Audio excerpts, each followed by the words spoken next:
बिस्मिल्लाहिर्रहमानिर्रहीम। Thank you very much. हम लोग आजकल बड़ी बात कर रही हैं NA-75 डस्का में क्या हुआ, NA-75 डस्का में चीज़ों को किसने मिसमैनेज किया।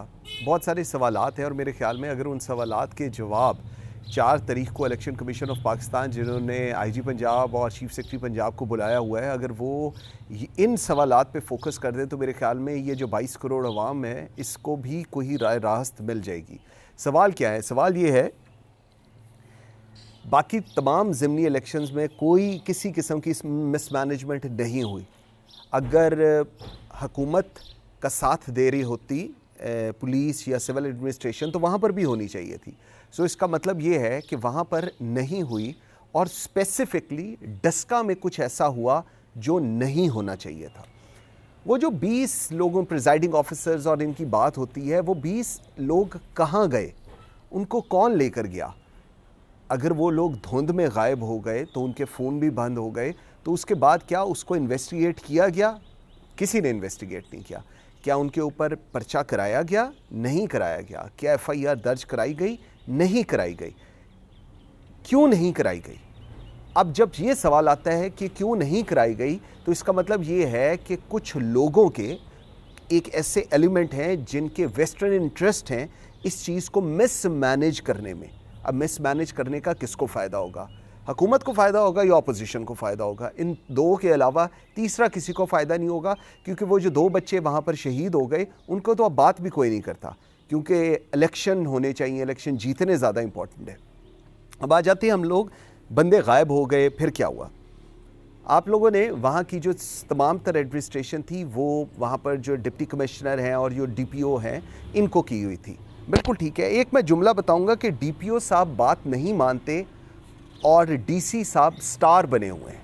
ये जो जुमला है ये इलेक्शन कमीशन के लिए बड़ा इंपॉर्टेंट है समझना। क्यों?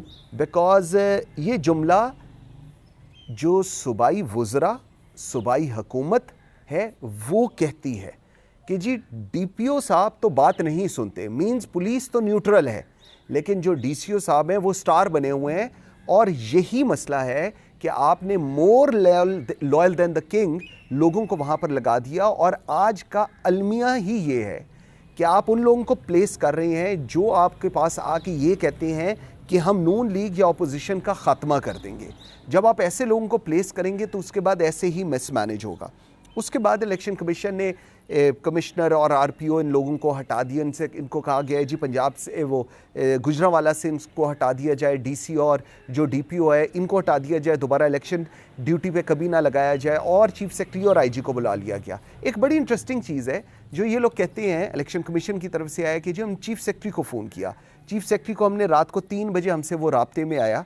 अगर वो 3 बजे राब्ते में आया तो इसका मतलब है कि he was in contact with you. Okay, उसके बाद क्या चीफ सेक्रेटरी ने किसी को मैसेज कन्वे किया? बहुत बड़ा सवालिया निशान।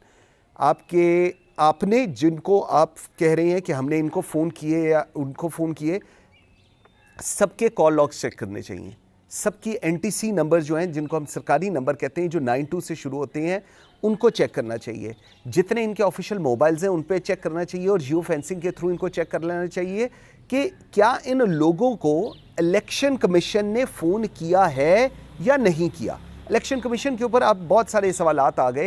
हुकूमत के सवालात में मैं नहीं जाऊंगा, क्योंकि हुकूमत कहती थी जो इलेक्शन कमीशन कहेगा हम लोग उसको एक्सेप्ट करेंगे, लेकिन बाद में उन्होंने कहा कि अब हम इसके अगेंस्ट कोर्ट में जाएंगे, बिकॉज इनकी ये जो दोनों फैसले हैं, एक अंडू करने वाला और एक जो इन्होंने ब्यूरोक्रेट्स को वहाँ से हटाया और मुअत्तल करने का ऑर्डर दिए इनके अगेंस्ट, उसका रिज़ल्ट क्या होगा? उसका रिज़ल्ट ये होगा कि आप अपना तमाशा खुद बनाएंगे। इलेक्शन कमीशन ऑफ पाकिस्तान ने क्या किया है?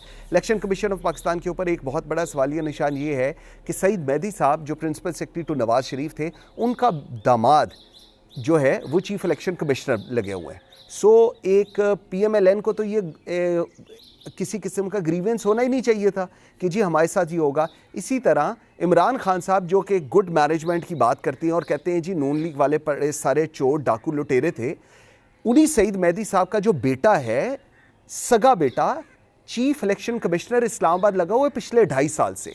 सो अगर आप लोगों को एक चीज़ को बैलेंस करना है, एक चीज़ को आपने बड़ा SOPs पर लेकर चलना है, तो आपको पहले ये खुद पता होना चाहिए कि कौन लोग कहाँ लगे हुए हैं।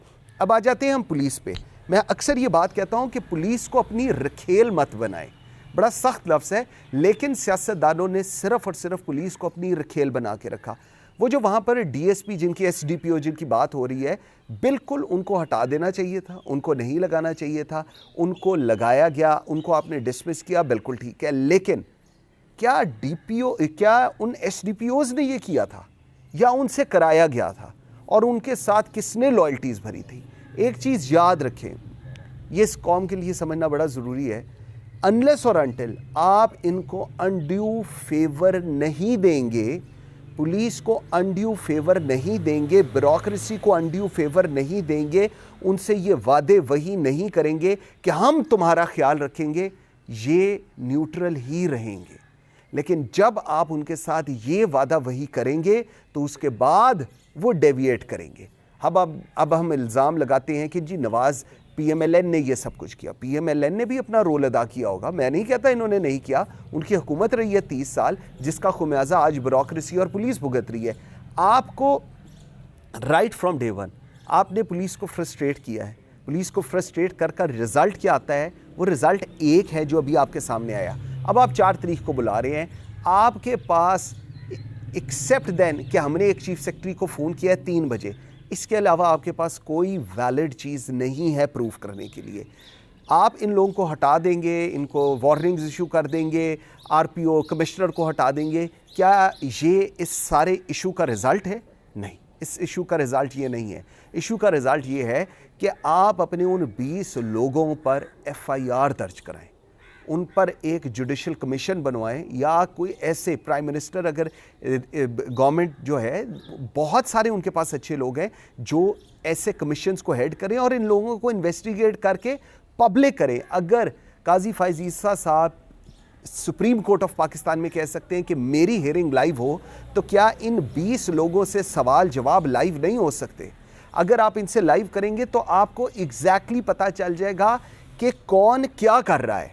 फिर सवाल आ जाता है कि जी एजेंसीज़ कर रही हैं, एजेंसीज़ के पास, आपके पास एजेंसीज़ को लेकर कोई एक मवाद भी नहीं है। फिर आप लोगों ने अगेन चेंज ऑफ स्टांस किया कि नहीं एजेंसीज़ नहीं करी, एजेंसीज़ मतलब आईएसआई नहीं करी, और आप आईबी पर चले गए, आईबी पर चले गए। उसके बाद आईबी के भी अगेंस्ट कोई चीज़ प्रूफ नहीं हुई, तो एंड ऑफ द डे आपने कहा जी स्पेशल ब्रांच कर रही है।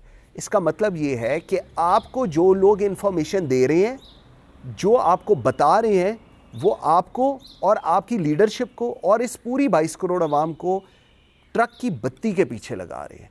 अनलेस और अनटिल आप डायरेक्शन में नहीं जाएंगे ठीक तरह, सो आप जिस मर्जी को बुलाएं, आपका रिजल्ट ज़ीरो होगा। इलेक्शन कमीशन ऑफ पाकिस्तान का काम ये नहीं है कि हमने इलेक्शन अनडू कर दिए। ये एक अच्छा स्टेप है, एक स्टेप लिया है, चले शुक्र है, खुदा करके कुफर टूटा। लेकिन जो सवालात पहले दिन थे आज भी वही सवालात हैं। एसीडीसी कमिश्नर, आरपीओ, इनको हटाने से अगर इशू रिजॉल्व होता तो 1947 से लेकर 2021 तक पुलिस, सिविल एडमिनिस्ट्रेशन, ब्यूरोक्रेसी ठीक हो चुकी होती। आप आज भी गलत जगह पर हिट कर रहे हैं। आपने आज भी उन लोगों को पब्लिकली नहीं पूछा कि आप लोग गए कहाँ। ये कोई जवाब नहीं हो सकता कि फॉग थी और हमें नज़र नहीं आ रहा था, मेरी ऐनक टूट गई थी। सो अपने आप को सेव करें, हुकूमत को सेव करें, ब्यूरोक्रेसी को सेव करें, हमारे रियासती इदारे, फ़ौज, आईएसआई, इनको सेव करें, और एक्चुअली में लोगों को ये बताएं उनको कि इन 20 लोगों को कौन लेकर गया था। मैं आज फिर कह रहा हूँ, जो वहाँ का रिस्पेक्टिव डिप्टी कमिश्नर है, जो वहाँ की लोकल एडमिनिस्ट्रेशन है, they were involve and they were involve on buying of home. ये चीज़ें इन्वेस्टिगेट करनी है, और इसको इन्वेस्टिगेट करने के लिए बहुत से ऐसे लोग हैं जो इसको इन्वेस्टिगेट कर सकते हैं। इसके अंदर कोई रॉकेट साइंस नहीं है कि एक बहुत बड़ा कोई आला कमीशन बनाने की ज़रूरत है। इन लोगों को इन्वेस्टिगेट करें। ये जो 2 डीएसपीज़ हैं वहाँ के, उनको इन्वेस्टिगेट करें। जो एसी साहब हैं वहाँ के, उनको इन्वेस्टिगेट करें। और ये जो जुमला मैंने कहा है कि डीपीओ साहब बात नहीं सुनते और डीसी साहब स्टार बने हुए हैं, ये कौन से सूबाई वुज़रा ने कहा है, ये कौन से वफाकी लोगों ने कहा है पुलिस को अंडरमाइन करने के लिए। सो वंस अगेन, फ्रस्ट्रेट ना करें फोर्स को।